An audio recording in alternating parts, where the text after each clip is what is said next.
up, guys? Today we're gonna put a 30 row oil cooler on from Z1 Motorsports.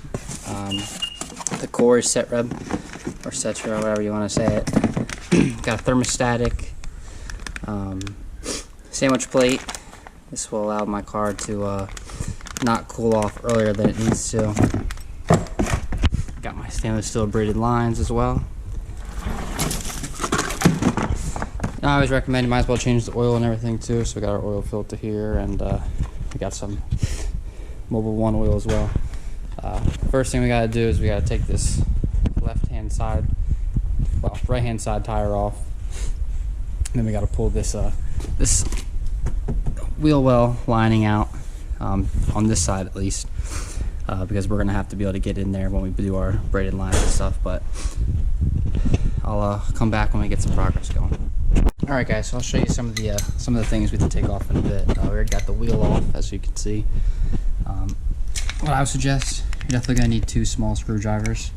They're small enough, smallish, to take off these clips right here, and they will be in the wheel well, and then also underneath the vehicle as well, and I'll get to that. And then you take the wheel off. Now, I'm not sure, this could possibly be different. Well, no, I think it should be the same no matter what. But this is 21 millimeters is what I used. Then I would suggest using a breaker bar if you don't have a an air gun. That way you don't fuck up your ratchet, because when you put a lot of pressure on these, you can actually break them, which is not good, that's for sure. I know they're pretty expensive, like 20 bucks. I mean, 20 bucks, but it's not cheap. Also, to take off, there's also 10 millimeter like little screws down in here, which I'll show you. So what you have to do is you got to take these off right here, all along here. After you get that tire off, you got to take this skid pad down, and you can see there's 10 millimeter bolts or nuts or false screws, and then there's a few clips somewhere. Probably think in the back. Okay, guys, so we got the skid guard down. There's a few. Get out of the way. You got a few different, well, you got quite a bit of 10 millimeter screws you got to take out. And there was 3 clips. And then what we're going to do now is we're going to drain the oil. All right, guys. So as you can see, we there's a little oil spot there, but we drained the oil. I used a 14 millimeter 12 point, but it's 6 point, so you should most likely try to find a 6 point. It's a little safer on the bolt, but it doesn't really matter a whole lot. One thing I will say before you guys put this this bolt back in, make sure you clean the surface area where it goes onto, and make sure you clean the bolt off itself. That way that it seals properly, and just make it snug tight. Do not crank on this thing, because if you do, you're fucked, and you can definitely be guaranteed that you're going to be replacing an oil pan. Next step, we want to take off every single one of these right here. Pop them all up. What we're going to do is we're going to pull up on this bumper right here. It's the only thing that's going to hold up these after we get these off. There's a few clips up in here. So when you pull it, I'm going to pop it straight out from the headlight. We're going to do that on both sides. And then make sure you guys know that when you do this, if you have the fog lights, they're still going to be attached to here, so you want to make sure that you don't let it just fall down on its own, and you get those wires out beforehand. Otherwise, you know, say goodbye to your fog lights.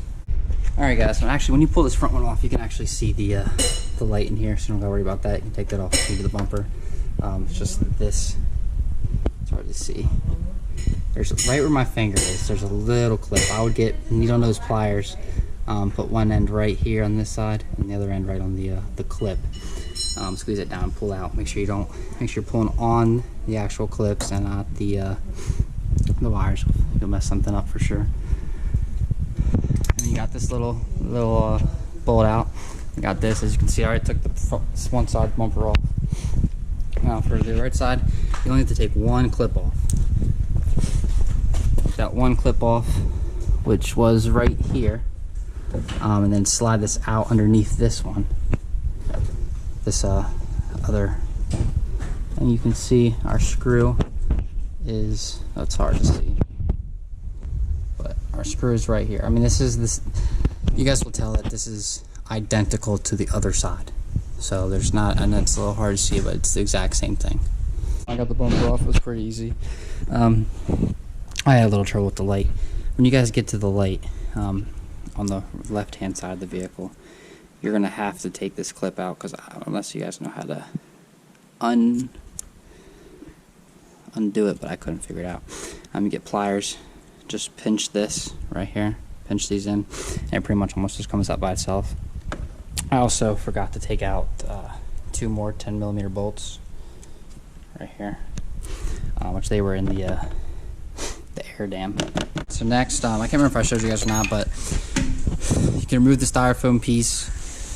You don't have to remove the crash bar, although some people say that they've had an easier time putting it in, doing it, but it's not necessary, and I think we're definitely going to try without taking it off. So our next step then is we got all of our hardware here from Z1, our directions and everything. What we're going to want to do next is we're going to take these out and you need an Allen wrench. I don't know what size. My Allen wrenches are just assorted, so I'm not really sure. Then you're going to have the gold plate, well, not gold, but this plate on the opposite side, and then screw them down in. And then we'll go from there. Alright guys, so this oil cooler, at least I'm sure the other ones are probably the same. Doesn't matter what side they go on, they're reversible. So it could be this way or this way up on there. The way I set mine up, it's going to go this way. You gotta have that bracket right there, just like that. Don't tighten these bolts down right there. You guys are gonna have to move that for sure. Then we got these ones right here to this.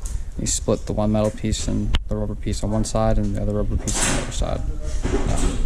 What we're gonna do, this is gonna come up right up in here. It's gonna sit right here. And we actually have to drill a hole right there in that bracket for this right there to go on there properly. So we're gonna take that bolt out, line it up, mark it, and drill a little hole through it.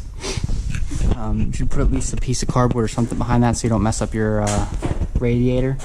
You should definitely have something better than that, but cardboard will suffice for sure.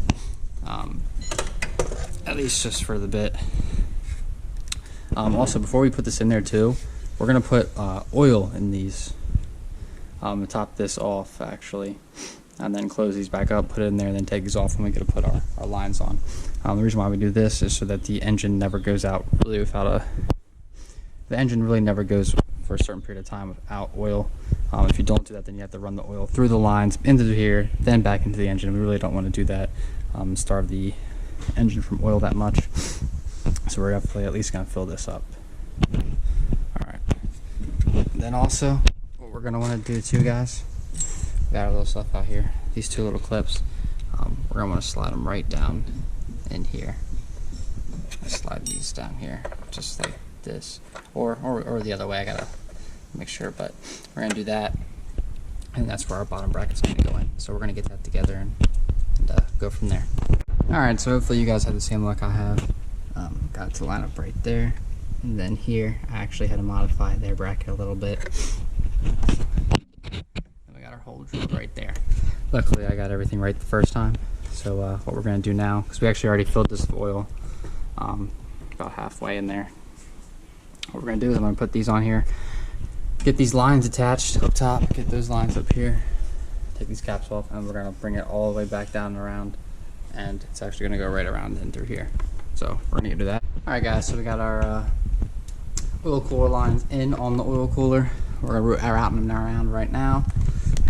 What we're going to do now, take off this oil filter. So we still have to drain a little bit of the oil out, a little more of it. Shit, of course. Then we're going to put the sandwich plate on, connect the oil lines, and then put the filter on. I'll show you what it looks like when we're done. Alright guys, so we finally got everything installed. This took, but we started it up, got the oil line right and everything, and even though I filled the oil cooler about halfway on both sides, I still had to fill the oil level up maybe like 2 or 3 times, and I put a good amount in there, so make sure you guys be careful when doing that. You definitely don't want to run your car out of oil while doing that.